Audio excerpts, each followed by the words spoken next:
What's going on, y'all? So listen. So we are back again for another episode review of Black Ink Crew, season 7, episode 6, My Favorite Smurf. So the episode basically,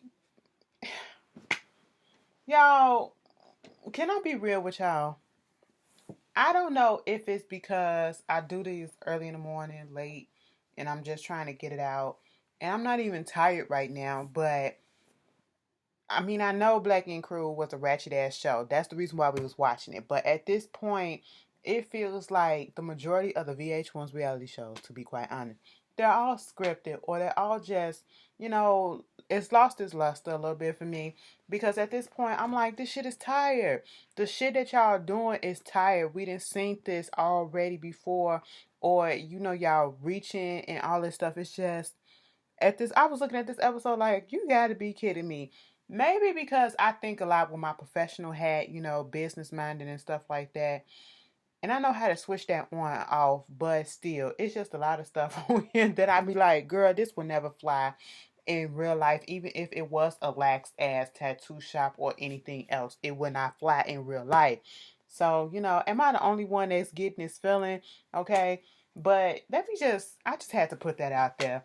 The episode start off with Young Bae, she's up here trying to do a barbecue or whatever, even though she can't barbecue to save her life, to, try to make up for the whole incident that happened with Walt and Puma coming in the shop.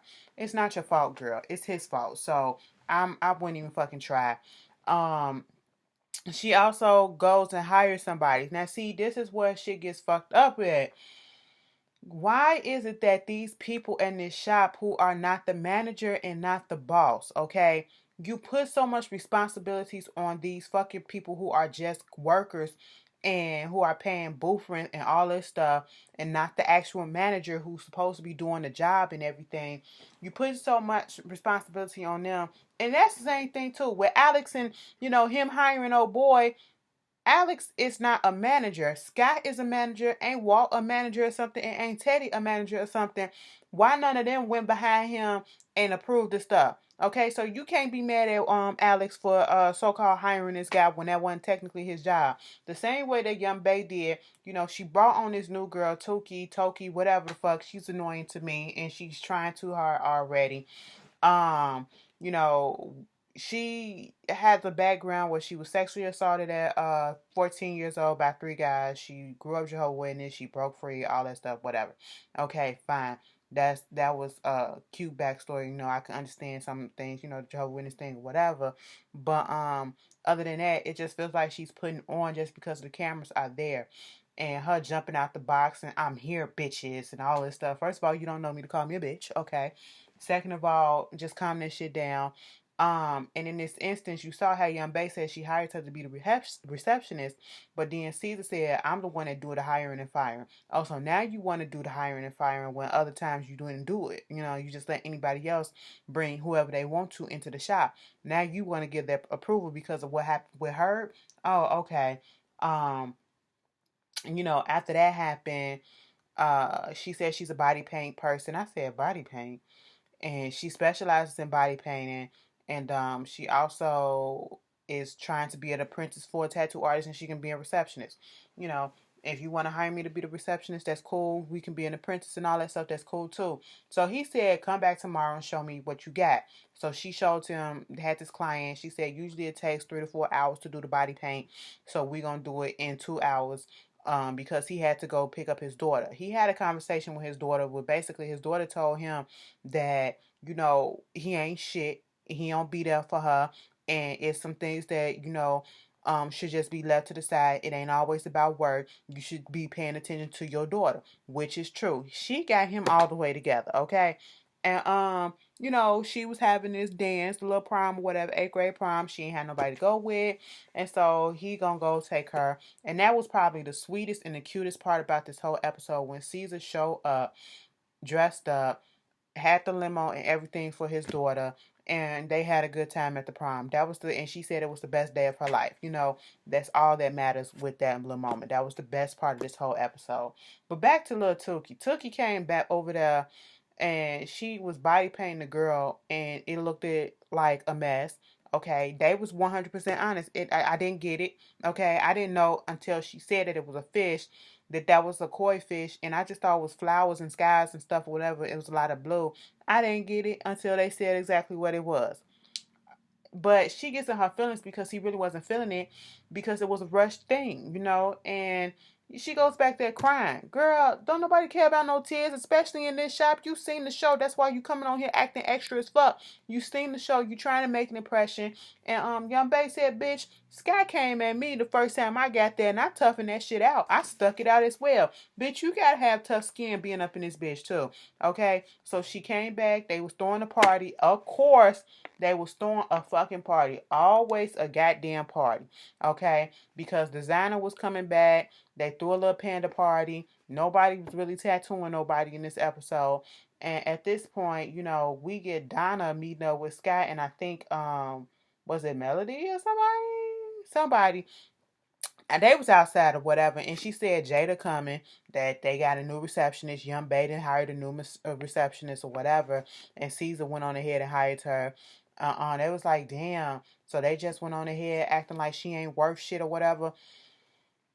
We'll get on that in a second, because and I think that's what really bothers me about Black Ink Crew and Black Ink Crew Chicago. When the hiring, we'll get on that. We'll get on that, okay? Because I gotta learn to just, when it comes to these shows, shut your business mind off. That's what I went to school for, and every time it just pops up, and I'm just like, y'all don't know how the real world works, okay? Y'all just doing this because the cameras is on. You can't tell me no different. But anyway, Donna said she got a call from Mo talking about something. He want to meet up. He want to talk. He want to get the rest of his things and all that stuff. And he was very calm with it, because remember the last time when they was in Miami or wherever they was, and he showed up and he was just calling her community pussy and all that stuff. On the one hand, I wasn't mad at Mo, but on the other hand, he was a little bit disrespectful, but she ain't had no respect for herself to allow herself to get filmed getting fucked in the bathroom and then try to lie about it and then for it to get out. But okay, I get it. I get all sides. You know what I'm saying? So that was like, I don't think you should do it, but she want to do it to get closure, basically. So after finding out that Jada gonna be at the thing, she do pop up, and they let her know that she got replaced or whatever. So she in her feelings, Donna in her feelings, like, damn, they really don't give a fuck. Bitch, it ain't about that. She talking about some, I'm not fired and you ain't do this. And they all saying, why the fuck are you here? Nobody wants you here. Donna, why do you keep on bringing her? And Jada, why do you keep on showing up? It's over. It's done. Your TV time is done, okay? That's what it is. Y'all keep on putting yourselves in. This is what bothers me as well. Y'all willing to get on this show, TV, do anything to humiliate yourself just for fucking fame for a few 15 minutes. Because at this point, you can't tell me somebody would do this in real life to keep coming back and being embarrassed and talked to down to like you a fucking dog or whatever, with like you're not even fucking human, because you want to be on TV. That's what it seems like, Jada. Okay? You laughing at this girl who did nothing to you. She said hello to you. She was respectable. She was nice. She don't know you from a can of paint. So why should she have any issue with you? But you came at her, calling her a hobby looking ass bitch. She called you a fucking Smurf. You throw drink on her. She should have beat your ass. Even though I will say the fights be real, because that fist connected to that girl face, bitch, I heard it. Okay.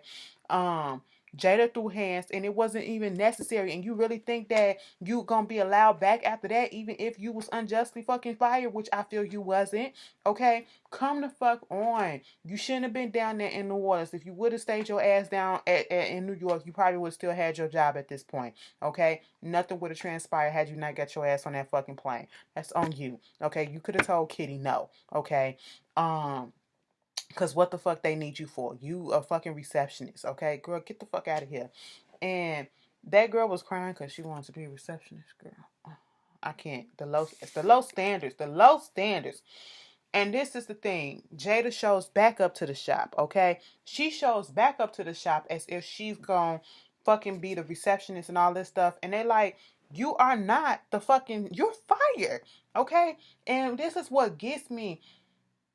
Once you're fired, you're fucking fired, okay? And then trying to throw out there, oh, you can't, basically trying to throw out discrimination that she got fired because she was pregnant or shit like that. Bitch, they didn't know that you was pregnant until after the fact. So that won't work, and that's on cameras as well, okay? So they're still legally in the good, if you try to pull that shit. They got the fucking evidence on camera, okay? And, once you get fired in the real world, you're fucking fired, okay? Unless something really did foul go down and you really was unjustly fired, and then that person got fired and you got rehired, okay, who did that shit. You know what I'm saying? But in this case, bitch, just let it the fuck go. You wasn't doing shit. What, you missing the parties and shit? You ain't got no friends that you can fucking party with? Okay? Like, damn, every time you come back on the fucking scene, it's some fucking drama, and this is why you ain't got no goddamn job. How much was they paying you to be a receptionist? Okay? How much was they paying you? Because you still need a roommate to live. You know what I'm saying? Obviously not nothing. Like, you really trying to just play yourself to stay on TV. Okay? Play yourself. And I just don't understand that. And that's the part that's being irritating to me. Like, come on. Moving on from there, she's dumb as fuck. And, you look like a fucking clown and you look like a joke, okay? Tuki did come back, or Taki, whatever the fuck her name is. She came back and she just, she got hired. She ain't let it face her, whatever. That was fine. Moving on from that, Anna, she goes and she talks to Sky about seeing Teddy. And she was like, the only thing that I can't stand is when people try to sneak around, do stuff. But other than that, I don't want Teddy. You can have him. You can do whatever you want. I still, we really got to go through Sky just because Sky can't get her shit together. Like, bitch, you don't own Teddy. Teddy ain't fucking you. That was your old news or whatever the fuck. But I will say, given the situation and the circumstances of how Sky act, that was a nice gesture, because Tatiana was scared to get her ass whooped. She tired of getting her ass whooped or whatever. But bitch, fuck all that, okay? I would not. Girl, please. Girl, please. We ain't see Walter this whole episode. I just realized that. Um, what else wound up happening? So Mo never showed up. Mo never showed up to Donna's house to get her stuff. And on the one hand, I'm glad that he didn't, because Mo ain't wrapped too tight. Now, I still say in the beginning that, I wasn't necessarily here.